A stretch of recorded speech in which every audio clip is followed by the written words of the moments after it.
Hey guys, welcome back to my channel. This is me the way Bengali. কেমন আছো তোমরা সবাই? আজকের ভিডিওতে আমি তোমাদের যে জায়গাটা নিয়ে বলবো তার পোশাকি নাম হলো দ্য স্কটল্যান্ড অফ ইন্ডিয়া, যাকে আমরা সবাই কুর্গ বলে জানি। কর্ণাটক রাজ্যের একটি অসাধারণ সুন্দর হিল টাউন হলো এই কুর্গ।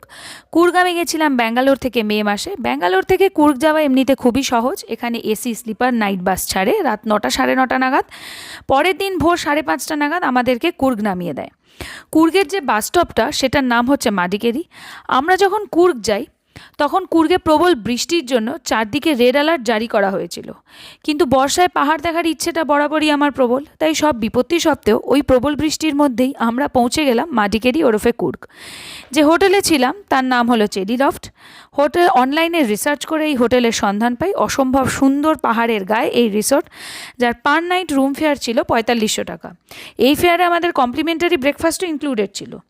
এই রিসোর্টটির সবই ভালো, শুধু সমস্যা হলো এখানে ব্রেকফাস্ট ছাড়া আর কোনো ফুডিং প্রোভাইড করা হয় না। সেক্ষেত্রে তোমাদেরকে জোম্যাটো বা সুইগি করিয়ে নিতে হবে। এবার আসি ঘোরার কথায়। কী কী জায়গা তাহলে ঘুরে দেখবে? আমরা হোটেলের মারফত গাড়ি ভাড়া করি লোকাল সাইট সিইংয়ের জন্য। মেঘে ঢাকা পাহাড়ি রাস্তা পেরিয়ে অসম্ভব সুন্দর প্রাকৃতিক সৌন্দর্য উপভোগ করতে করতে আমরা সবার প্রথমে গেলাম কফি প্ল্যান্টেশন দেখতে। কুর্গ ভীষণভাবে প্রখ্যাত তার নিজস্ব কফি প্ল্যান্টেশনের জন্য। ঘুরে ঘুরে দেখলাম সেটা, কফি কিনলাম, তারপর পৌঁছলাম রাজা সিড গার্ডেন। মেঘে আর কুয়াশায় ঢাকা এই রাজা সিড গার্ডেনে আমাদের সেই দিনের বেশ খানিকটা সময় অতিবাহিত হলো। এত সুন্দর লাগছিল যে ছেড়ে আসতে একেবারেই ইচ্ছে করছিল না। তারপর রাজা সিড গার্ডেন পের আমরা পৌঁছে গেলাম কুর্গের বিখ্যাত জলপ্রপাত অ্যাবি ফলস দেখতে। এমনিতেই ভীষণ সুন্দর এই ফলস, বর্ষায় যেন আরও সুন্দর হয়ে উঠেছিল।